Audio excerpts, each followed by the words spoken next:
Bible.is வழங்கும் the study of the book of Mark என்ற நிகழ்ச்சிக்கு உங்களை அன்பாய் வரவேற்கிறோம். புக் ஆஃப் மார்க் தொடர்ந்து பார்த்துட்ருக்கோம்.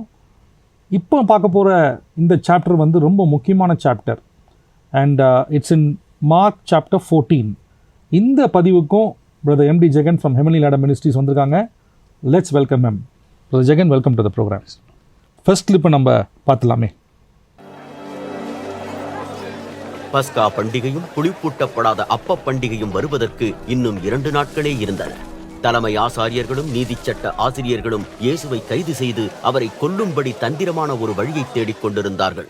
ஆயினும் பண்டிகை காலத்தில் அப்படி செய்யக்கூடாது, செய்தால் மக்களிடையே கலகம் ஏற்படக்கூடும் என்று அவர்கள் சொல்லிக் கொண்டார்கள். பெத்தானியாவிலே அவர் குஷ்டரோகி சீமோனுடைய வீட்டில் சாப்பாட்டு பந்தியில் இருக்கும் போது ஒரு பெண் அங்கே வந்தாள். அவள் மிகவும் பெருமதிப்பு மிக்க நளதம் என்னும் வாசனை தைலம் நிறைந்த ஒரு வெள்ளைக்கல் பரணியை கொண்டு வந்தாள். அவள் அந்த சிமிழை உடைத்து அந்த வாசனை தைலத்தை அவருடைய தலையில் ஊற்றினாள். அங்கிருந்தவர்களில் சிலர், இந்த வாசனை தைலத்தை இவ்விதமாய் வீணாக்குவது ஏன் என்று கோபத்துடன் ஒருவரோடொருவர் பேசிக் கொண்டார்கள். இதை ஒருவருடைய சம்பளத்தை விட கூடுதலான பணத்துக்கு விற்றிருக்கலாமே, அப்பணத்தை ஏழைகளுக்கு கொடுத்திருக்கலாமே என்று சொல்லி அவர்கள் அவளை கடுமையாக திட்டினார்கள். அப்பொழுது இயேசு அவர்களை பார்த்து, அவளை சும்மா விடுங்கள், ஏன் அவளுக்கு தொந்தரவு கொடுக்கிறீர்கள்? அவள் இந்த செயலை ஒரு சிறந்த நோக்கத்துடனேயே செய்தாள். ஏழைகள் எப்பொழுதும் உங்களுடன் இருப்பார்கள். விரும்புகிற போதெல்லாம் நீங்கள் அவர்களுக்கு உதவி செய்யலாம். ஆனால் நானோ எப்பொழுதும் உங்களுடன் இருக்கப் போவதில்லை. அவள் தன்னால் இயன்றதை செய்தாள். என்னை அடக்கம் பண்ணுவதற்கென முன்னதாகவே ஆயத்தம் செய்யும்படி அவள் இந்த வாசனை தைலத்தை என்னுடைய உடலின் மேல் ஊற்றினாள். நான் உங்களுக்கு உண்மையை சொல்கிறேன், உலகம் முழுவதும் எங்கெல்லாம் நற்செய்தி அறிவிக்கப்படுகிறதோ அங்கெல்லாம் இவள் செய்ததும் இவளுடைய ஞாபகமாக சொல்லப்படும் என்றார். இந்த ஃபஸ்ட்டு பார்த்த கிளிப்பில் மார்க் இந்த பதிவை கொஞ்சம் இன்னொரு ஆங்கிளில் பதிவு பண்ணுறாரு. ஏதோ ஒரு ஸ்பிரிச்சுவல் மீனிங் கண்டிப்பாக இருக்குன்னு நினைக்கிறேன். இதை கொஞ்சம் எக்ஸ்பிளைன் பண்ணுங்களேன். ஒரு ஸ்திரீ தைலத்தை கொண்டு வந்து அவருடைய பாதத்தில் உடைத்து அவரை சிரசின் மேல் ஊற்றுகிறாள் அப்படின்னு இருக்கு. இந்த தைலத்தை பற்றின சம்மந்தப்பட்ட விஷயங்கள் எல்லாமே ஒரு விஷயம் இருக்கட்டும். இதை பற்றின விஷயத்த ஏற்கனவே ஒரு சின்ன கன்ஃபியூஷன் போயிட்டுருக்கு எல்லாரும் மத்தியிலையும். என்ன அப்படின்னு சொன்னால், இன்னொரு இடத்துலையும் தைலம் உடைக்கப்படுது. ஆமாம். ஆனால் அது காலில் ஊற்றப்படுது. ஆமாம். இங்கே சிரசில் ஊற்றப்படுது. இந்த டிஃப்ரென்ஸ் இருக்குது. இங்கே வந்து ஒரு ஸ்திரீ அப்படின்னு தான் இருக்குது. அங்கே வந்து மரியாள் என்பதை தெளிவாக சொல்லப்பட்டிருக்கு, எஸ்டாப்ளிஷ் பண்ணுறாங்க. அந்த சிரசில் காலில் தடவின அந்த அம்மா தான் யார் என்பதற்கு யோவான் 12 அது வந்து பெத்தானியா ஊராகிய லாசருடைய அக்காங்கிறதுக்கான எல்லா ப்ரூஃபும் இருக்குது.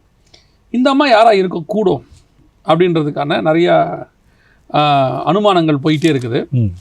ஒரு சிலர் வந்து என்ன சொல்கிறாங்க, இந்த அம்மா யாராக இருக்கணும் அப்படின்னு சொன்னால், அதிகமான பாவம் மன்னிக்கப்பட்டதுனால இந்த அம்மா வந்து ஏதோ ஒரு பெரிய ப்ராப்ளத்திலேருந்து விபச்சாரத்திலேருந்தோ இந்த மாதிரி வந்து மன்னிக்கப்பட்டிருக்கலாம்.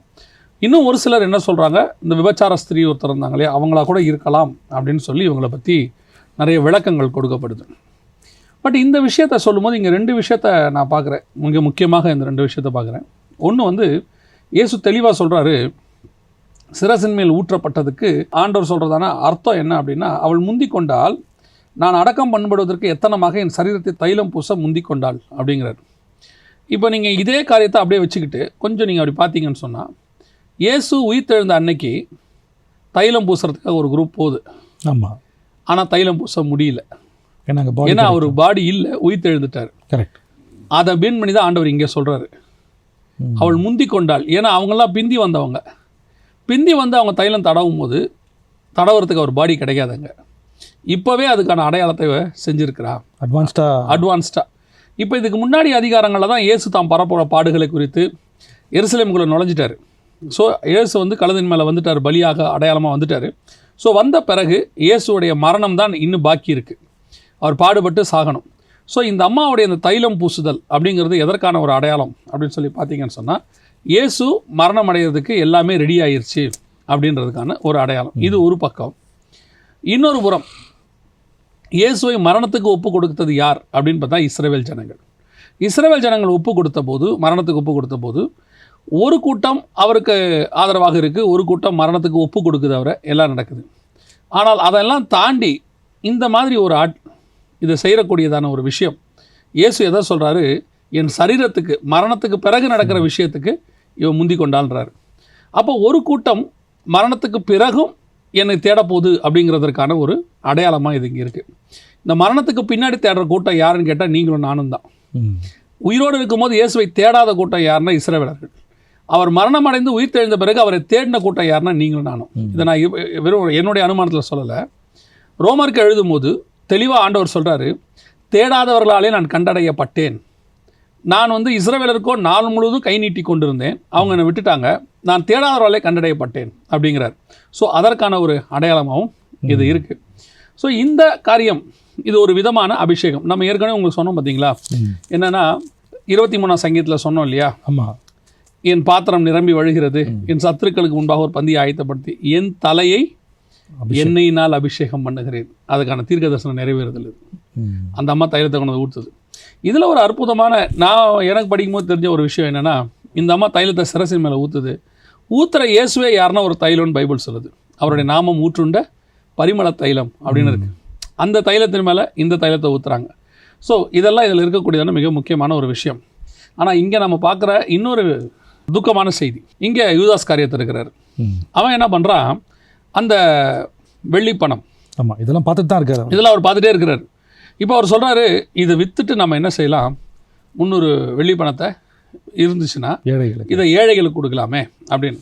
ஆனால் இந்த இடத்துல அவர் தெளிவாக வசனம் சொல்லுது, அவர் 300 வெள்ளி பணத்துக்காக சொல்லாதபடிக்கு அவர் திருடனாக இருக்கிறபடினாலே இந்த காசுக்காக தான் அப்படி சொன்னார் அப்படின்னு. இதில் எது உண்மை அப்படின்னு பார்த்தீங்கன்னா, வசனம் சொல்கிறது தான் உண்மை. ஏன் அப்படின்னா, 300 வெள்ளி பணத்தை விற்றுட்டு ஏழைகளுக்கு காசு கொடுக்கலாம் அப்படின்னு சொல்லி யூதாஸுடைய மைண்ட் இருக்குமானால், இயேசுவை 30 வெள்ளி காசுக்கு விற்றவன் என்ன பண்ணியிருக்கணும், நியாயமாக ஏழைகளுக்குள்ள போய் உதவி செஞ்சுருக்கணும். அவன் இடம் வாங்கி செத்து போயிட்டான்னு இருக்குது. அதுவும் இந்த காசை திருப்பியும் கொடுத்து இதை தூக்கி போட்டு அதில் ஒரு இடம் வாங்குறாங்க. அந்த இடத்துல தான் அவன் செத்து போயிட்டான்னு இருக்கு. அதனால் அவன் ஏழைகளை குறித்து கவலைப்படுறதுங்கிறது 2வது பட்சம் தானே ஒழிய, அவனுடைய நோக்கம் பணம் தான். இந்த இடத்துல பணம். எனக்கு இந்த சம்பவத்தை யூதாஸோடைய பாயிண்ட் ஆஃப் வியூவிலேருந்து பார்க்கும்போது எனக்கு தோணுது என்னென்னா, இப்போ இயேசு கிறிஸ்துவை அவள் உத்தமமாக பின்பற்றி அந்த தைலத்தை கொண்டு ஊற்றுறாங்க. இந்த வெள்ளைப்போள பரணியை கொண்டு அப்படின்னு இருக்கு. இந்த வெள்ளைப்போளங்கிறது உங்களுக்கு தெரியும்னு நினைக்கிறேன். வெள்ளைப்போளங்கிறது ஆசாரியர்களுக்கு அபிஷேக தைலமாக தயாரிக்கப்படுவது. யாத்ராகமத்தில் பார்த்தீங்கன்னா ஆசாரியர்களுக்கு அபிஷேக தைலம் தயாரிக்க சொல்லுவாங்க. அதில் 500 சேக்கல் வெள்ளைப்போளம் தான் இருக்கும். ஸோ இந்த வெள்ளைப்போளம் என்பது கசப்பான ஒரு காரியம். அதாவது அதோடைய சுவை கசப்பு, ஆனால் வாசனை. ஸோ இந்த வெள்ளைப்போளத்தை தான் கொண்டு என்ன செய்கிறாங்க, இவர் மேலே ஊற்றுறாங்க. அதோடைய அர்த்தம் என்னென்னா, ஒரு கசப்பான அனுபவத்துக்குள் இயேசு கடந்து போக போகிறார். என் பாத்திரம் நிரம்பி வழிகிறது, சங்கீதக்காரன் சொன்னது. இயேசு இப்போ கெத்செமனையில் போய் சொல்ல போகிறாரு, உமக்கு சித்தமானால் அந்த பாத்திரம் என்னை விட்டு நீங்கும்படி செய்யும்னு சொல்ல போகிறாரு. ஸோ இந்த கனெக்ஷன் இங்கே வருது. இப்போ யூதாஸை எடுத்துப்போம். யூதாஸை பொறுத்த வரைக்கும் அவன் இப்படி சொன்னான்னு பார்க்குறோமே, இந்த அம்மா எவ்வளவு அன்பாக இருந்தால் தங்கிட்ட இருந்த விலையேற பெற்றதை கொண்டு உடைச்சிருக்கோம் இல்லையா? அப்போ அந்த அம்மாவுடைய அன்புக்கு அங்கே என்ன கிடையாது, லிமிட்டே இல்லை, விலையே கிடையாது, அதுக்கு விலை வைக்க முடியாது. சரி, ஓகே. இப்போ இந்த அம்மா யாருக்கு உடைச்சாங்க? இயேசு கிறிஸ்துவுக்கு. அவர் யாரு? விலையேற பெற்றவர், 10,000ங்களிலே சிறந்தவர். அப்போ இந்த அம்மாவுடைய அன்புக்கும் விலை இல்லை, இயேசு கிறிஸ்துவுக்கும் விலை இல்லை. ஆனால் உடைக்கப்பட்ட தைலத்துக்கு மட்டும் என்ன இருக்குது? ஒரு ப்ரைஸ் இருக்குது. இப்போ யூதாஸ் எதை பார்க்குறான்? விலை இல்லாத அன்பையும் பார்க்கல, விலையேற பெற்ற இயேசுவையும் பார்க்கல, அந்த விலையுள்ளதான பொருளை தான் பார்க்குறான். இதுதான் இன்றைக்கும் உலகத்தினுடைய நிலைமை. நிறைய பேர் கர்த்தருக்காக வீட்டை விட்டுட்டு கஷ்டப்பட்டு எத்தனையோ வீட்டில் எதிர்ப்பை சம்பாரித்து எல்லாம் வந்திருப்பாங்க. அவங்க ஒரு காலத்தில் பயங்கரமாக கஷ்டப்பட்டிருப்பாங்க. கஷ்டப்பட்டு அப்படி வந்த பிறகு அவங்கள கர்த்தர் ஒரு இடத்துல ஆசீர்வதிப்பார். ஆசீர்வதிக்கும் போது அந்த ஆசீர்வாதத்தில் அவங்க உயர்றதை தூரத்துலேருந்து பார்க்குறவங்க என்ன சொல்லுவாங்கன்னா, இவர் எதுக்கு இந்த ஆடம்பரம், இவருக்கு எதுக்கு இதெல்லாம் தேவையா அப்படின்னு கேட்பாங்க. அவங்களுக்கு அவன் பட்ட பாடும் தெரியாது, அதன் நிமித்தம் கர்த்தர் ஆசீர்வதிச்ச அவருடைய அன்பின் ஆழமும் தெரியாது. அவனுக்கு தெரிஞ்சதெல்லாம் நடுவில் இருக்கிற அந்த காசு தான், அதுக்கான விலை தான். இப்படிப்பட்ட யூதாஸ்கள் இன்றைக்கும் இருக்கிறாங்க. நீங்கள் உயர்த்தப்பட்டால் பொறாமப்படுறவங்க ஒருத்தர் இருப்பாங்க. உங்களை கர்த்தர் ஏன் உயர்த்தினார்? நீங்கள் ஏதோ அவருக்கு செஞ்சீங்க, அதை மனசில் வச்சுக்கிட்டு ஆண்டவர் உயர்த்துறாரு. ஆனால் இவங்களுக்கு தெரியாது, இவங்களுக்கு அது தெரிய வாய்ப்பே இல்லை. அவங்களுக்கு தெரிஞ்சதெல்லாம் பாரியா எப்படி இருந்தவர் எப்படி ஆயிட்டார் அப்படிம்பா. இதுதான் இதெல்லாம் நம்ம பார்த்து கற்றுக்கிற மிக முக்கியமான பாடம். இந்த அனாயிண்டிங்கே நான் எப்படி பார்க்குறேன்னா, ஒரு குளோபல் இம்பேக்டாக நடக்குது. அதுதான் நீங்கள் சொல்கிறீங்க, இஸ்ரேல் மக்கள் பண்ண வேண்டியதை இந்த அம்மா செய்கிறாங்க. ஒரு குளோபல் இம்பேக்ட் உள்ள அடங்கியிருக்குன்றது பதிவாகுது. இஸ்ரேல் மக்களுக்கு அந்த சான்ஸ் ஆண்டவர் கொடுக்கல. அவர் போகும்போது பாடி அங்கே இல்லை. அதனால தான் ஆண்டவர் திருப்பி சொல்கிறாரு, இந்த சுவிசேஷம் எங்கெங்கெல்லாம் சொல்லப்படுமோ அங்கெல்லாம் இவள் நினைவு கூறப்படுவாள் அப்படின்னு. அடுத்த கிளிப்பை பார்த்துடலாமா? பார்த்துடலாம். அப்பொழுது 12 சீடர்களில் ஒருவனான யூதாஸ் காரியோத்து தலைமை ஆசாரியர்களுக்கு இயேசுவை காட்டிக் கொடுக்கும்படி போனான். அவர்கள் அதை கேட்டு சந்தோஷமடைந்து அவனுக்கு பணம் தருவதென வாக்குறுதி கொடுத்தார்கள். எனவே அவன் அவரை காட்டிக் கொடுப்பதற்கான தருணத்தை பார்த்துக் கொண்டிருந்தான். புளிப்பூட்டப்படாத அப்ப பண்டிகையின் முதலாவது நாளிலே பஸ்கா ஆட்டுக்குட்டியை பலியிடுவது வழக்கமாயிருந்தது. எனவே இயேசுவுடைய சீடர்கள் அவரை பார்த்து, நீர் பஸ்காவை சாப்பிடும்படி நாங்கள் எங்கே போய் அதற்கான ஆயத்தங்களை செய்ய வேண்டும் என்று விரும்புகிறீர் என்று கேட்டார்கள். அப்பொழுது அவர் தம்முடைய சீடர்களில் 2 அனுப்பி அவர்களிடம், பட்டணத்துக்குள்ளே போங்கள். அப்பொழுது ஒரு குடத்தில் தண்ணீரை சுமந்து கொண்டு வருகிற ஒரு மனிதன் உங்களுக்கு எதிர்படுவான். அவனை பின்தொடர்ந்து போங்கள். அவன் போகிற வீட்டினுடைய சொந்தக்காரனிடம், என்னுடைய விருந்தினருக்கான அறை எங்கே இருக்கிறது? அங்கு நானும் என்னுடைய சீடர்களும் பஸ்காவை உண்ண வேண்டும் என்று போதகர் கேட்கிறார் என அவனுக்கு சொல்லுங்கள். அவன் உங்களுக்கு ஒரு பெரிய மேல் வீட்டு அறையை காண்பிப்பான். அது கம்பளங்கள் போடப்பட்டு ஆயத்தமாக்கப்பட்டதாயிருக்கும். அங்கே நாம் சாப்பிடுவதற்கான ஆயத்தங்களை செய்யுங்கள் என்று சொல்லி அவர்களை அனுப்பினார். சீடர்கள் புறப்பட்டு பட்டணத்துக்குள் போய் இயேசு தங்களுக்கு சொன்ன விதமாகவே எல்லாம் இருப்பதைக் கண்டார்கள். அப்படியே அவர்கள் பஸ்காவையும் ஆயத்தம் செய்தார்கள். மாலை வேளையான போது இயேசு 12 சீடர்களோடு அங்கு வந்து சேர்ந்தார். அவர்கள் பந்தியில் உட்கார்ந்து சாப்பிட்டுக் கொண்டிருக்கையில் அவர் அவர்களிடம், நான் உங்களுக்கு உண்மையை சொல்கிறேன், உங்களில் ஒருவன் என்னை காட்டிக் கொடுப்பான். என்னோடு சாப்பிடுகிறவர்களில் ஒருவன் என்னை காட்டிக் கொடுப்பான் என்றார். அவர்கள் துக்கமடைந்து ஒருவராக, நிச்சயமாக நான் இல்லை அல்லவா என்று கேட்டார்கள். என்னுடனே ஒரே கிண்ணத்தில் தொட்டுச் சாப்பிடுகிற 12 சீடர்களில் ஒருவனே என்னை காட்டிக் கொடுப்பான் என அவர் பதிலளித்தார். மானிட மகன் தன்னை குறித்து எழுதியிருக்கிறபடியே போய்விடுவார். ஆயினும் மனுமகனை காட்டிக் கொடுக்கிற மனிதனுக்கு ஐயோ, அவன் பிறக்காமல் இருந்திருந்தால் அது அவனுக்கு நலமாயிருந்திருக்கும் என்றார்.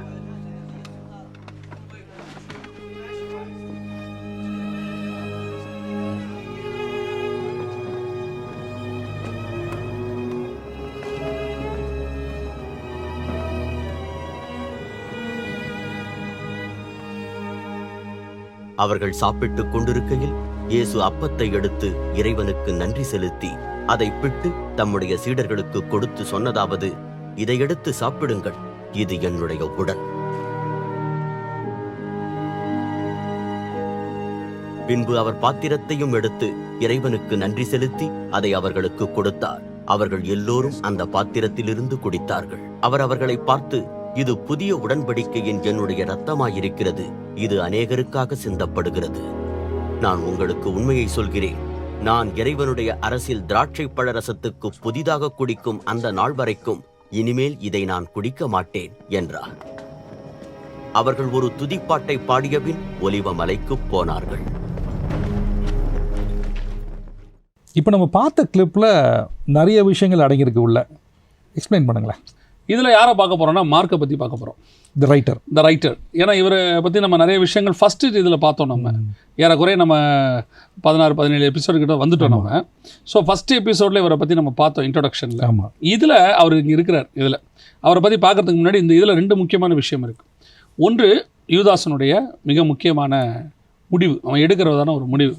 இந்த யூதாஸை பொறுத்த வரைக்கும் அநேகர் சொல்லக்கூடிய காரியம் என்ன அப்படின்னு கேட்டிங்கன்னா, இவன் ஏன் காட்டி கொடுத்தான் அப்படின்னும் போது பைபிள் வந்து 30 வெள்ளி காசுக்குன்றதை மட்டும் நிறுத்திடுச்சு. ஆமாம். என்னை பொறுத்த வரைக்கும் நானும் அதில் நிறுத்திடணும்னு தான் நினைப்பேன். ஏன்னா பைபிளை தாண்டி போக வேண்டிய அவசியம் நமக்கு இல்லைன்னு வச்சுக்கோங்களேன். ஆனால் நிறைய ஆர்வலர்கள், வேதத்தை ஆராயிறவங்க, இன்னும் கொஞ்சம் பேர் யூதாஸ்க்கு ஃபேன்ஸ் எல்லாம் இருக்காங்க. யூதாஸ்க்குன்னு ஒரு குரூப் இருக்குது, யூதாஸ் மினிஸ்ட்ரியை ஃபாலோ பண்ணுறன்னு ஒரு குரூப் இருக்குது. இவங்கெல்லாம் என்ன சொல்லுவாங்கன்னா, யூதாஸ் காட்டி கொடுக்காவிட்டால் எப்படி ரட்சிப்பு வரும், இயேசு எப்படி வருவார் அப்படிங்கிற மாதிரிலாம். அதாவது ஒருத்தர் வந்து காரை மோதிட்டான், அதை மோதின உடனே ஒருத்தர் பார்த்துட்டே இருக்கிறாரு, அந்த காரை மோதிட்டானே, ஐயோ இந்த மனுஷன் கார் இல்லாமல் இருக்கிறாருன்ட்டு அவர் வேற ஒரு கார், ஒரு புது கார் வாங்கி கொடுத்தாரு. இப்போ எல்லாரும் என்ன சொல்லணும், நீ முதல் நாள் தான் அவர் கார் வாங்கி கொடுத்தாரு, நீ தான் ரொம்ப நல்லவனா, எப்படி இருக்கு, ஸ்டோரியே மாறுது பாருங்க. அந்த கதை தான் இது. யூதாஸ் காட்டி கொடுத்ததுனால தான் நமக்கு ரட்சிப்பு வந்துச்சு அப்படின்னு. இன்னொரு விஷயம், யூதாஸ் ஸ்காரியோத் அப்படின்னு நம்ம சொல்கிறோம். இந்த யூதாஸ் காரியத்தை பார்த்தீங்கன்னா பின்புலத்தை கொஞ்சம் பேர் ஆராய்வாங்க. ஆராய்ந்து பார்த்தா அந்த இடத்துல அவங்க சொல்கிற மிக முக்கியமான ஒரு விஷயம் என்னென்னா, இந்த இஸ்ரவேல் ரோமர்கள் கையிலிருந்து விடுதலை ஆகிறதுக்கு 2 விதமான மக்கள் போராடினாங்க. ஒன்று பரபாஸ், இவங்க வந்து தீவிரவாதிகள் நம்ம பாஷையில் சொன்னால். இன்னொன்று மிதவாதிகள், யூதாஸ் ஸ்காரியோத்காரங்க. இவங்கெல்லாம் எப்படின்னு கேட்டிங்கன்னு சொன்னால் மறைமுகமாக விடுதலைக்காக போராடுவாங்க. அப்போது யூதாஸோடைய நோக்கம் என்ன அப்படின்னு கேட்டிங்கன்னு சொன்னால், இயேசு கிறிஸ்துக்கிட்ட பீப்புள் பவர் இருக்குது, நம்பர் 1. நம்பர் 2, இயேசு கிறிஸ்துக்கிட்ட வந்து மிராக்கிள்ஸ் இருக்குது. பல முறை இயேசுவை கொலை செய்யும் பொழுது, முடிவு செய்யும் போது அவர் மறைந்து போனார், காணாமல் போனார், இப்படிலாம் இருக்குது. ஸோ இது 2வது பாயிண்ட். இதெல்லாம் யூதாஸுக்கு தெரியும். இதான் அவங்க சொல்கிறது, இதெல்லாம் யூதாஸுக்கு தெரிஞ்சு தான் அவர் வேணுட்டு தான் கட்டி கொடுத்தாரு அப்படின்னு. 3வது பாயிண்ட் அப்படி என்னன்னு கேட்டால், பஸ்கா பண்டிகை அப்போ இது நடக்க போகுது. ஸோ பஸ்கா பண்டிகை அப்போ ஒரு தீர்க்கதரிசியோ அல்லது மிக முக்கியமான ஒரு ஊழியக்காரரையோ கையை வச்சா ரோமர்களுக்கு எதிராக மிகப்பெரிய கிளர்ச்சி வரும். ஒரு ரைட் கிரியேட் ஆகும். ஆமாம், கிளர்ச்சி வந்து ரோம சாம்ராஜ்யத்தை வீழ்த்திடலாம் அப்படின்னு சொல்லி யூதாஸ் முடிவு பண்ணி தான் பிளான் பண்ணி இயேசுவை என்ன செஞ்சார், காட்டி கொடுத்தாரு. அவர் இயேசு வந்து கடைசியில் தப்பிக்க முடியாமல் போன உடனே அவர் போய் அது காசை கொடுத்து திருப்பி இயேசுவை மீட்டுடலான்னு நினச்சாரு அப்படிங்கிற மாதிரிலாம் ஒரு கதை ஒன்று சொல்கிறாங்க. இது எங்கேயுமே பதிவு பண்ணப்படலை, முக்கியமாக பைபிளில் பதிவு பண்ணல. பைபிளில் இல்லை, 4 காஸ்பல்லையும் இல்லை, எங்கேயுமே இல்லை. பைபிளை பொறுத்த வரைக்கும் அவன் காட்டி கொடுத்தான் தான் இருக்குது, 30 வெள்ளி காசுக்காக செஞ்சான் தான் இருக்குது. அவன் அப்படிப்பட்டவன் தான்ன்றதுக்கு அடையாளம் தான் இதுக்கு முன்னாடி நம்ம பார்த்தா 300 வெள்ளி பணத்தினுடைய மேட்டர். ஸோ அவன் பணத்தில் கான்சன்ட்ரேட் பண்ணக்கூடியவன். ஸோ இப்போது யூதாஸ் வந்து காட்டி கொடுக்குறாரு 30 வெள்ளி காசுக்கு. யூதாஸ் இப்படி செஞ்சு காட்டி கொடுத்து இது நடக்கணுங்கிறது இன்றைக்கி யூதாஸ் எடுத்த முடிவில்லை, சங்கீதத்தில் இருக்க உங்களுடைய தோழர் என்னை காட்டி கொடுப்பாங்கன்னு இருக்கு, சாம்ஸ்லேயே இருக்குது. இது வந்து தீர்க்க தரிசனம். கூட இருக்கிறவன் என்னோட பந்தி எடுக்கிறவனே எனக்கு விரோதமாக குதிங்காலை உயர்த்துவான்னு இருக்கு. ஸோ அது வந்து உள்ள ப்ராபஸி, அதான் நடக்கணும். ஸோ யூதாஸ் காட்டி கொடுத்தது வேறு எந்த காரணமும் இல்லை, 30 வெள்ளி காசுக்கு தான் காட்டி கொடுத்தார் அப்படிங்கிறது ஒரு நிதர்சனமான உண்மை. 2வது, இப்போது மிக முக்கியமான என்ன சொல்கிறது, 4000 வருஷத்தினுடைய ட்ரெடிஷன், 4000 வருஷத்தினுடைய ரிலீஜன் ஆஸ்பெக்ட்ஸ் எல்லாத்தையும் சேஞ்ச் ஓவர் பண்ணுற மிக முக்கியமான சம்பவம் கம்யூனியன். இந்த கம்யூனியன் என்பது புதிய ஏற்பாட்டில் புதிய உடன்படிக்கை. ஆண்டவர் வந்து என்ன சொல்கிறாருன்னா, அந்த கப்பை எடுத்து கொடுத்து இதை வாங்கி பருகுங்கள், இது உங்களுக்காக சிந்தப்படுகிற என்னுடைய ரத்தமாக இருக்கிறது, இது புதிய உடன்படிக்கை அப்படிங்கிறார். அப்போ அப்பத்தையும் அதே மாதிரி எடுத்து விட்டு கொடுக்குறாரு, அது என்னோட சரீரமாக இருக்கிறதுங்கிறார். இந்த புதிய உடன்படிக்கை அப்படிங்கிறது வந்து நியூ டெஸ்ட்மெண்ட், இயேசு கிறிஸ்து வந்து கொடுத்ததான நியூ கவனன்ட். இதனுடைய பூர்வீகத்தை கொஞ்சம் நம்ம ஆராயணும்னு வச்சுக்கோங்களேன். இந்த அப்பமும் ரசமும் பழைய ஏற்பாட்டில் பல இடங்களில் கொடுக்கப்பட்டு கொண்டே இருக்கு, ஆனால் மறைமுகமாக இருக்கும். நான் சொல்கிறது உங்களுக்கு புரியுதா? இப்போ உதாரணமாக அப்பமும் ரசமும் ஃபஸ்ட்டு யாருக்கு வந்துச்சு அப்படின்னு பார்த்தீங்கன்னா, ஆபிரகாமுக்கு யார் கொண்டு வரா அப்படிங்கன்னா மெல்கிசேதேக்கு கொண்டு வந்து அப்பத்தையும் ரசத்தையும் கையில் கொடுத்து அவங்ககிட்ட அவர் ஆசீர்வாதத்தை கொடுக்குறாரு. அவன் தசமபாகத்தை எல்லாவற்றையும் கொடுத்தான் அப்படின்னு இருக்கு. ஸோ இதுதான் ஃபர்ஸ்ட் கம்யூனியன் நமக்கு தெரிஞ்சு, அங்கே ஜெனசிஸில் இருக்கு. இப்போ நமக்கு தெரியாத ஹிடன் கம்யூனியன் ஒன்று இருக்குது. என்ன அப்படின்னு கேட்டிங்கன்னு சொன்னால், இப்போ யாக்கோபுக்கிட்ட வந்துட்டு ஏசா வந்து ஒன்று கேட்குறாருல, யாக்கோபு தான் பர்த்ரேட்டை கேட்பாரு. அதுக்கு ஏசா என்ன கேட்டார்? அதுக்கு சிவப்பான கூழ் கேட்டார் இல்லையா? சிவப்பான கூழ் கொடுத்துட்டு அந்த பர்த்ரேட்டை கொடுத்துட்டு அதுக்கு பதிலாக சிவப்பான கூழ் அவர் வாங்குறாரு இல்லையா? அதான உண்மை, ரைட். ஆனால் யாக்கோபு என்ன கொடுத்தாருன்னு மட்டும் அங்கே போய் நீங்கள் கவனிக்கணும். அந்த அதிகாரத்தை போய் நீங்கள் வாசித்து பாருங்கள். சிவப்பான கூழும் அப்பத்தையும் கொடுத்து யாக்கோபு அந்த பர்த்ரைட்டை வாங்கினான் இருக்கும். ஓஹோ, வெறும் கூழ் கொடுக்க மாட்டான். அவன் கேட்டது கூழ் தான். நம்ம எல்லாரும் பேசுறது என்னன்னா, சிவப்பான கூழை கொடுத்தார்கள், சிவப்பான கூழை கொடுத்தான்னு ஏசா வாங்கி குடிச்சிட்டு அசட்டை பண்ணினான். அது இருக்கு. ஏசா அங்கே என்ன வாங்கினான்றது நல்லா கவனிச்சு பாருங்க. அப்பத்தையும் சிவப்பான கூழையும் வாங்கி பருகி சாப்பிட்டுட்டு அவன் போயிட்டான், பர்த் ரைட்டை கொடுத்துட்டான். இதோடைய மிக முக்கியமான ஞான அர்த்தம் என்ன அப்படின்னு கேட்டிங்கன்னா, யாக்கோபு யாருன்னா இஸ்ரவேல், அவன் பேர் தான் இஸ்ரேல்னு மாத்துறாங்க. ஏசா யாருன்னா ஏதோமியர், புறஜாதியார் ஆயிட்டான். அவன் கானான் ஸ்திரியை கல்யாணம் பண்ணி புறஜாதிக்கு போயிட்டான். இப்போ ஆபிரகாம் வழியாக கம்யூனியன் யாருக்கிட்ட வந்துச்சு? இஸ்ரவேலுக்குள்ளே வருது.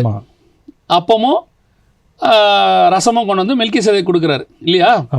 இப்போ யாக்கோபு வழியா, இஸ்ரவேல் வழியா அப்பமும் ரசமும் யாருக்கு போகுது? இங்கே போகுது, புறஜாதியாருக்கு போகுது. இதுதான் அதனுடைய அர்த்தம். புரியுதுங்களா? ஆபிரகாம் புறஜாதியார் வழியாக இஸ்ரவேலுக்குள்ள கம்யூனியன் நுழையுது. ஆபிரகாம் புறஜாதியார், பாபிலோன் தேசத்தை சார்ந்தவர். ஆமா, அவர் வந்து சினையார் தேசத்தை சார்ந்தவர், சால்டியன் அவர். அங்கிருந்து அப்பமும் ரசமும் உள்ள வருது கானானுக்குள்ள. இப்போ யாக்கோபு வழியா ஏசாவுக்கு போகுது, வெளியே போகுது. அந்த காரியம் தான் இங்கே நடக்குது. அப்பத்தையும் ரசத்தையும் எடுத்து ஆண்டவர் என்ன பண்ணுறாரு, இவங்ககிட்ட கொடுத்து இதை நீங்கள் கொண்டு போய் ஜனங்களுக்கு கொடுக்க சொல்கிறார். சரி, அப்போ இந்த அப்பமும் ரசமும் கொடுக்கறது இஸ்ரவேலுக்குரியது இங்கத்தின் காரணமாக இருந்தால் இது யார் எழுதணும்? இதை பற்றி அடுத்து நமக்கு இஸ்ரேல் தான் எழுதணும். இஸ்ரேல் தான் எழுதணும். இஸ்ரேவேலுக்கு மிக முக்கியமான ஆள் இந்த சீஷர்களில் யாருன்னு கேட்டிங்கன்னு சொன்னால் பேதுரு தான் மிக முக்கியமான பிரதான சீஷர், இன்னர் சர்க்கிள். அதில் பேதுருடைய எந்த நிருபத்திலையுமே இந்த அப்பம ரசமும் எடுக்கக்கூடிய கம்யூனியனுடைய மேட்டர் இருக்கவே இருக்காது, நீங்கள் எதுலேயுமே இருக்காது. ஆனால் அப்பம ரசமும் நமக்கு கொடுக்கறதுக்கு இன்றைக்கும் நீங்கள் போனீங்கன்னா சர்ச்சில் எதை படிக்கிறாங்க? 1 Corinthians 11 படிக்கிறாங்க. 1 Corinthians 11 எழுதுனது யாரு? பவுல். யாருக்கு எழுதினாரு? கொரிந்தியன்ஸ்க்கு எழுதுறாரு. கொரிந்தியன்ஸ் யாரு? துருக்கியை சார்ந்த சபை. இப்போ புரியுதா உங்களுக்கு? அப்போ கம்யூனியனை பற்றின காரியம் பவுல் வந்து யாருன்னு கேட்டிங்கன்னா இஸ்ரவேல், பென்யமின் கோத்திரத்தான். இந்த கம்யூனியன் பவுல் வழியா யாருக்கு போகுது? அவுட் சைட் பீப்புளுக்கு போகுது. அதான் கான்செப்ட். கம்யூனியனுக்கு பின்னாடி இருக்கிற மிக முக்கியமான ஹெவன்லி பிளான் இதுதான். இந்த கம்யூனியனை ஆபிரகாம் வழியா கொண்டு வந்து அங்கிருந்து இஸ்ரவேல் வழியா வெளியே போனோம். இது பழைய ஏற்பாட்டில் உள்ளது. அதோடைய நிஜம் எங்கே நடந்துச்சுன்னா இங்கே நடக்கும். ஸோ ப்ராஃபஸி ஃபுல்ஃபில் ஆகுது. இயேசு கிறிஸ்து இவங்ககிட்ட கொடுக்குறாரு, இவங்க வழியா பவுல் வழியா அது வெளியே போயிடுச்சு. அதான் நம்ம கையில் வந்துருச்சு. இந்த கம்யூனியன் இது எவ்வளோ இம்பார்ட்டண்ட். கம்யூனியனுக்கு பின்னாடி இருக்கிறதான ரெவலேஷன் இது. கம்யூனியன் எவ்வளவு இம்பார்ட்டண்ட், அதான முக்கியம். இப்போ ஆதி ஆகமத்தில் நீங்கள் பார்க்குறீங்க இல்லையா, ஆதாமும் எவ்வளோ பழம் சாப்பிட்றாங்க இல்லையா? பழம் சாப்பிட்டவொன்னா தங்கள் நிர்வாணிகள் என்பதை அறிந்து அவங்க போய் எங்கே போய் மறைஞ்சிக்கிறாங்க? இதில் போய் கார்டனில் விருட்சங்களுக்கு பின்னாடி மறைஞ்சிக்கிறாங்க, ட்ரீஸ்க்கு பின்னாடி போய் மறைஞ்சிக்கிறாங்க இல்லையா? இப்போ கர்த்தர் என்ன பண்ணுறாரு? 3ஆம் அதிகாரம் 21, 22 நீங்கள் வாசித்து பார்த்தீங்கன்னா ஆதி ஆகமத்தில் அவர்களுக்கு தோல் உடைகளை செய்து போட்டார்னு இருக்கும். லெதர் இல்லையா, ஸ்கின்ல அவர் செஞ்சு போடுறாரு. அப்போ தோல் உடையை செஞ்சிருந்தா தோல்னு ஒன்று வேணும் அப்படின்னா அங்கே என்ன நடந்திருக்கணும்? எங்கேயாவது ஒரு பலி நடந்திருக்கணும். ஏதோ ஒரு மிருகம் அடிக்கப்பட்டிருக்கணும். அப்பதான் தோல் கிடைக்கும். அப்போ அந்த தோலை யார்கிட்ட கொடுத்துட்டாரு? ஆதாம்கிட்ட கொடுத்துட்டாரு. இப்போ தோலுடைய வாங்கிட்டு ஆதாம் எங்கே போயிட்டாரு? கார்டனை விட்டு வெளியே போயிட்டாரு. இப்போ ஆசாரிப்பு சென்ட் அவுட். இப்போ ஆசாரிப்பு கூடாரம் கட்டுறாங்க. ஆசாரிப்பு கூடாரத்தை எதை போட்டு மூட சொன்னாரு? சிவப்பு தீர்ந்த ஆட்டுக்கடாவின் தோலினால் ஆசாரிப்பு கூடாரத்தை மூடுவாயாக. அப்படின்னா என்ன அர்த்தம்? தோல் யாருக்குரியது? இஸ்ரவேலுக்குரியது. அவங்களுக்கு கொடுத்தாச்சு, ஆதாமுடைய சந்ததி கொடுத்தாச்சு, மாம்ச சந்ததி கொடுத்தாச்சு, அவங்க எடுத்துகிட்டு போயிட்டாங்க. அப்போ ஒரு மிருகம் அடிக்கப்பட்டு தோல் போயிடுச்சுன்னா அந்த மிருகத்தினுடைய மாம்சமும் ரத்தமும் எங்கே இருக்கணும்? அங்கே தான் இருக்கணும். அதே கார்டனுக்குள்ளே தான் இருக்கணும். தோல் தான் வெளியே போயிருக்கு. அப்போ அந்த மிருகத்தினுடைய மாம்சமும் ரத்தமும் எங்கே தான் இருக்கணும்? அங்கே தான் அதே கார்டனுக்குள்ளே தான் இருக்கணும். இதைத்தான் ஆண்டவர் சொல்கிறாரு எபேசு சபைக்கு எழுதும்போது வெளிப்படுத்தின விசேஷத்தில், ஜெயம் கொள்ளுகிறவன் எவனோ அவனுக்கு ஜீவவிருட்சத்தின் கனியை புசிக்க கொடுப்பேன். ஜீவவிருட்ச கனி எங்கே இருக்கு? கார்டனுக்குள்ளே இருக்கு. நீங்கள் ஜெயம் பெறணும் என்ன பண்ணணும்? அவன் தோலோட போயிட்டான், நீங்கள் இந்த கம்யூனியன் எடுக்கணும். இது ரெவலேஷனுக்கு போகுது. இந்த கம்யூனியனை நீங்க கையில வச்சுக்கிட்டு போனாதான் பவுல் சொல்றாரு தைரியமாய் கிருபாசனத்துல கிட்டி நெருங்கி சேருகிறோம். சோ நீங்க இந்த கம்யூனியனை உண்மையும் உத்தமமா எடுக்கணும். இந்த கம்யூனியனை உண்மையும் உத்தமமா எடுத்து கர்த்தருக்கு முன்பாக நீங்க உண்மை உள்ளவர்களா இருந்தீங்கன்னா தான் நித்திய ஜீவனை சுதந்திரிக்க முடியும். இப்போ உடனே சொல்லுவாங்க, அப்ப நம்ம எல்லாரும் தானே கம்யூனியன் எடுக்கிறோம். அதுக்கு தான் பவுல் தெளிவா எழுதுறாரு, நம்மை நாமே நிதானித்து அறிந்தோமானால் நாம் நியாயம் தீர்க்கப்படுவோம், அபாத்திரமாய் போஜனமானம் பண்ணக்கூடாதுங்கிறாரு. ரொம்ப தெளிவாக இருக்கு. இந்த கம்யூனியனை பற்றி நிறைய பேருக்கு தெரியாத ஒரு விஷயம், கம்யூனியன் எடுத்தாதான் நித்திய ஜீவன் ஆண்டவர் சொல்லிட்டாரு. என் பாத்திரத்தில் பானம் பண்ணி என் மாம்சத்தை புசிக்கிறவனுக்கு நித்திய ஜீவன் உண்டு, கடைசி நாளில் அவனை எழுப்புவேன். இதுதான் வசனம். ஆனால் இதே கம்யூனியனை தப்பாக எடுத்தா வசனம் சொல்லுது, உங்களில் சிலர் வியாதியஸ்தர்களும் உங்களில் சிலர் நித்திரை அடைந்தவர்களுமாய் இருக்கிறார்கள். ஸோ கம்யூனியனை தப்பாக எடுத்தா என்ன ஆகும்? அதுக்கு வேண்டிய மரணம் வரும். நேரடியாக சொல்லணும், மரணம் வரும். ஒழுங்காக எடுத்தால் நித்திய ஜீவன் கிடைக்கும். கம்யூனியன் தப்பாக எடுத்தால் சாவாங்கன்றதுக்கு முதல் அடையாளம் யாரு? யூதாஸ் காரியர். அவரே ஃபர்ஸ்ட். ஆமாம், கம்யூனியன் ஆண்டவர் கொடுத்தார். ஆண்டவர் சொல்கிறார், இந்த துணிக்கையை தோய்த்து நான் யார் கையில் கொடுக்குறேனோ அவன் தான் வாங்கினா, கம்யூனியனை சாப்பிட்டா நீ போய் செய்த துரிதமாய் செய்யினாரு, போனா காட்டி கொடுத்தா செத்தான். கம்யூனியனை தப்பாக எடுத்தா செத்தாங்கிறதான் பைபிள் சொல்லக்கூடியதுனால அதுக்கு முதல் எக்ஸாம்பிள் எங்கே இருக்குது? இந்த இடத்துல இருக்கு. அதனால தான் யூதாஸையும் கம்யூனியனை ஒன்றா வச்சுருப்பாங்க. இந்த இடத்துல ஒரு லிங்க் கொடுத்து யூதாஸ் கம்யூனியன் எடுத்து செத்த ஃபர்ஸ்ட் ஆள். அப்போ யூதாஸ் யார்? இப்போ நீங்கள் கம்யூனியன் எடுக்கும்போது நமக்கு என்ன சொல்கிறாங்க? கம்யூனியன் எடுக்கும்போது சிகரெட் பிடிக்கக்கூடாது, குடிக்கக்கூடாது, தப்பான பழக்க வழக்கம் செய்யக்கூடாது. அதெல்லாம் கிடையாது. அதெல்லாம் விட்டுட்டு தான் நம்ம வந்திருக்கிறோம். ஆமாம், இது அதை விட டீப்பர். இது அதை விட டீப்பர். இங்கே யூதாஸ் குடிக்கிறவன் கிடையாது, சிகரெட் பிடிக்கிறவன் கிடையாது, பொருளாசக்காரன். பணத்தாசைக்காரன். பணத்தாசையை வச்சுக்கிட்டு இதுக்கு நான் சொல்கிறது வந்து சரியானா, இப்போ நீங்கள் கவனிச்சு பாருங்கள், ஆபிரகாம்கிட்ட கொண்டு வந்து கம்யூனியன் கொடுக்குறாங்களா? வாங்குறாரா? வாங்கின உடனே சோதோமுடைய ராஜா வந்து ஆபிரகாம்கிட்ட என்ன சொல்கிறாரு? நீ எல்லாத்தையும் எடுத்துக்கோ, ஆட்களை மட்டும் கொடுத்துரு. உடனே ஆபிரகாம் சொல்கிறாரு, வானத்தையும் பூமியும் உண்டாக்கின தேவன் என்னை ஆசீர்வதிச்சிருக்கிறாரு, நான் ஒரு பாதரட்சியின் வார கூட தொடமாட்டேன்னாரு. ரொம்ப கிளியராக இருக்காரு. அதுதான் பொருளாசைக்கான அடையாளம். அதான் டெஸ்ட் அங்கே அவருக்கு. கம்யூனியனை வாங்கினியே, பொருளாசை டெஸ்ட்டில் அவர் ஜெயிச்சிட்டாரு. யூதாஸ் தோத்துட்டான். இவன் தோத்தான், செத்தான். ஆபிரகாம் ஜெயிச்சான். அவன் ஜீவனுள்ள ஒரு பட்டியலில் வந்து சேர்ந்துட்டான். ரொம்ப ரொம்ப டீட்டெயில்டாக டீப்பாக இருக்குது. அதுதான் சொல்கிறேன், கம்யூனியன் இஸ் வெரி இம்பார்ட்டன்ட். இன்னைக்கு கம்யூனியன் வந்து சபைகளிலே சடங்காச்சாரமாக மாற்றப்பட்டு விட்டது. ட்ரெடிஷன் ஒன், மாதத்தில் ஒரு நாள், வருஷத்தில் ஒரு நாள். இன்றைக்கி நீங்கள் பாருங்கள், கம்யூனியன் எடுக்கிற அன்றைக்கி சர்ச்சில் கூட்டம் நிறையா இருக்கும். ஏன் எடுக்கிறோம், எதுக்கு எடுக்கிறோன்னு அவனுக்கே தெரியாது. அவனை பொறுத்த வரைக்கும் நான் கிறிஸ்டின், கம்யூனியன் எடுக்கிறேன். அதாவது அவனை தெரியாமலே அவன் புலிவாலில் கை வைக்கிறான். ஒரு கத்தியை தப்பாக பிடிச்சா என்ன ஆகுமோ அதை விட ஆபத்தானது கம்யூனியனை தப்பாக எடுக்கிறது. அப்படிதான் இங்கே சொல்லப்பட்டிருக்கு. இதுக்கு வேண்டி இவ்வளோ ப்ரிப்பரேஷன் இருக்குது கம்யூனியனில். அதான் சொல்கிறேன். இப்போ நீங்கள் பாருங்கள், இவர் அப்பத்தை எடுத்து பிட்டு கொடுத்தாருல்ல, 5000 பேருக்கும் அப்பத்தை எடுத்து பிட்டு கொடுத்தாருல, அப்பவும் ஸ்தோத்திரம் பண்ணி பிட்டு தானே கொடுத்தாரு. வானத்தை அண்ணாந்து பார்த்து ஸ்தோத்திரம் பண்ணி. அந்த 5000 பேருக்கு பிட்டு கொடுத்தது கம்யூனியன் கிடையாது. அது இல்லை, 12 பேருக்கு பிட்டு கொடுத்தது கம்யூனியனாக மாறுது. அப்போ கம்யூனியன் 5000 பேருக்கு கொடுக்கறது இல்லை, 12 பேருக்கு கொடுத்தது. புரியுதா? அப்போ 5000 பேருக்கு கொடுக்கக்கூடாது, அது அர்த்தம் இல்லை. கம்யூனியன் யாருக்கு கொடுக்கறது? எல்லாவற்றையும் விட்டு பின்பற்றி வந்து தன் ஜீவனை பணைய வச்சு நித்திய ஜீவனை சுதந்திரிக்கிறவனுக்கு கொடுக்க வேண்டியது தான் கம்யூனியன். இன்னும் சொல்ல போனால் அது பிலீவர்ஸ்க்கு இல்லை, டிசைபிள்ஸ்க்கு. எந்த பிலீவர் டிசைபிளாக மாறணும் அவனுக்கு கொடுக்க வேண்டியது தான் கம்யூனியன். ஆனால் நம்ம பிலீவர்ஸும் கம்யூனியன் எடுக்கிறோம். நம்ம பிலீவர்ஸ் வந்து என்ன முடிவில் எடுக்கிறோம்னா, ஞானசானம் எடுத்தாச்சுன்னா கம்யூனியன் எடுக்கலாம், அது எடுக்கிறோம். பட் இங்கே வந்து அது மீனிங் அது இல்லை. இது மீனிங் இங்கே இல்லையே, டிசைபிள்ஸ்க்கு. அப்போ ஒவ்வொரு பிலீவருக்கும் அவர் கொடுக்கணும்னா கம்யூனியன் எல்லாருக்கும் கொடுத்துருக்கலாமே. ஆமாம், சாக்ரிஃபைஸ் பண்ணுறவங்களுக்கு தான் அந்த கம்யூனியன். டிசைபிள் மனநிலையில் இருக்கிறவனுக்கு கொடுக்கணுங்கிறதுக்கு பேர் தான் கம்யூனியன். இது எவ்வளோ வேல்யூபிள் என்பதை சபை கடைசி காலத்தில் மறந்து போச்சு.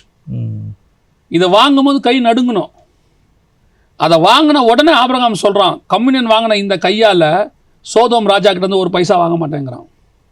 ஏன்னா சோதோம் பாவத்தின் தேசம். ஆமாம், அதில் நான் கை வைக்க மாட்டேன். அதுவும் ஆபிரகாம் வந்து அந்த டெஸ்ட்டை பாஸ் பண்ணாட்டி சிச்சுவேஷனே வேறு மாதிரி இருக்கும். ஏன் சோதோம் அழியும் போது அவங்க சோதோம்லேருந்து கொண்டு வந்த பொருள் இவங்ககிட்ட இருந்தால் அந்த அழிவு இவனுக்கும் வந்திருக்கும்.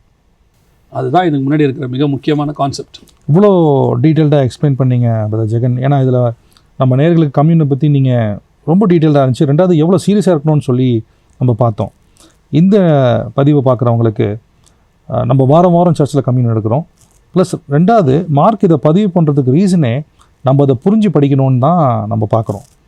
நேயர்களுக்கு இந்த பதிவில் வந்து நமக்கு ஒன்று கிளியராக இருக்குது, நம்ம எடுக்கிற கம்யூனியன் மட்டும் இல்லை, நம்ம டிசைப்பிளாகவும் இருக்கணும். அந்த இன்னர் சர்க்கிளில் ஒரு இன்னர் சர்க்கிள் ஆனால் தான் நமக்கு இது ஃபுல் பிளெஸ்ஸிங்கும் இருக்குது, இட்டர்னல் லைஃப்க்கு நம்ம ஆயிட்டோம். இந்த தாட்டில் நம்ம ப்ரே பண்ணால் நல்லாயிருக்கும்னு நினைக்கிறேன். கண்டிப்பாக ஜோ பண்ணுவோமா? நல்ல தகப்பனே, உம்முடைய பந்தியில் கை வைப்பதற்கு முன்பதாக எங்களை சரிப்படுத்தி கொள்ள எங்களை கிருபை பாராட்டும். நிதானித்து அறிந்து எடுக்க சொல்லி நீர் சொல்லியிருக்கிறீர் ஆண்டவரே. நாங்கள் எங்களை சுத்திகரித்து கொண்டு நிதானித்து எடுக்க எங்களுக்கு கிருபை பாராட்டும். பழைய ஏற்பாட்டில் சுத்திகரிப்பு இல்லாமல் ஆசாரியம் கூடாரத்துகள் நுழைந்தவர்கள் எத்தனையோ பேர் மடிந்து போனார்னு பார்க்குறோம். இங்கேயும் நீங்கள் அதே தான் சொல்கிறீங்க ஆண்டவரே.